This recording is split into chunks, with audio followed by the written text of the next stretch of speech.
Hello friends, मेरे channel में आपका स्वागत है। आज हम आपको न्यू भजन सुनाएंगे। बहुत ही सुंदर शिव जी का भजन है। प्लीज़ मेरे चैनल को लाइक कीजिएगा, शेयर कीजिएगा, सब्सक्राइब कीजिएगा। फरी गईले भंगिया ओ लरी गईले धतुरा से ना आइले, भोला दनिया हमार से ना आइले। फरी गईले भंगिया ओ लरी गईले धतुरा से ना आइले, भोला दनिया हमार से ना आइले। फरी गईले भंगिया ओ लरी गईले धतुरा से ना ले, भोला दनिया हमार से ना आइले।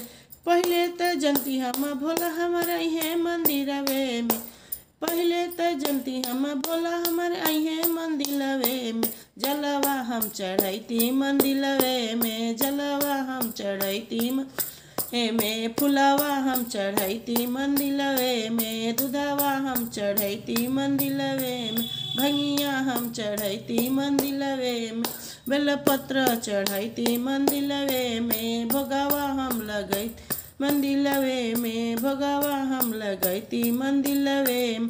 अपने चढ़ैती पिया से चढ़वैती बलकवे से, जलवा हम चढ़ैती बलकवे से।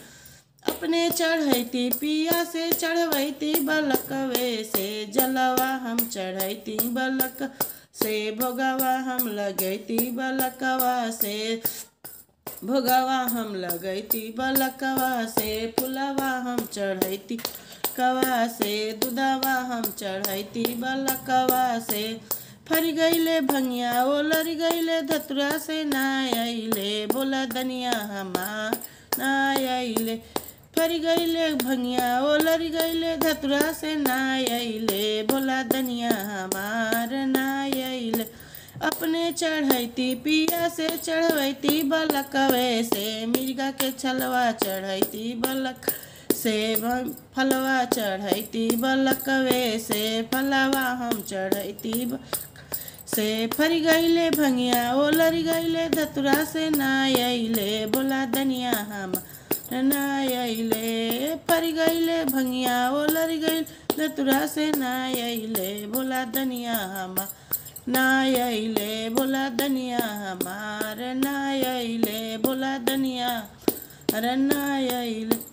फरी गईले भंगिया ओ लरी गईले धतुरा से ना आइले, भोला दनिया हमार ना आइले, भोले दनिया हमार ना आइले। प्लीज़ मेरे चैनल को लाइक कीजिएगा, शेयर कीजिएगा, सब्सक्राइब की जरूर से ज़रूर कीजिएगा, बेल आइकन को प्रेस कीजिएगा। कोई भी भजन आपके पास जाएगा कमेंट करके बताइएगा मेरा भजन कैसा लगा। भजन फिर मिलेंगे। हर हर महादेव।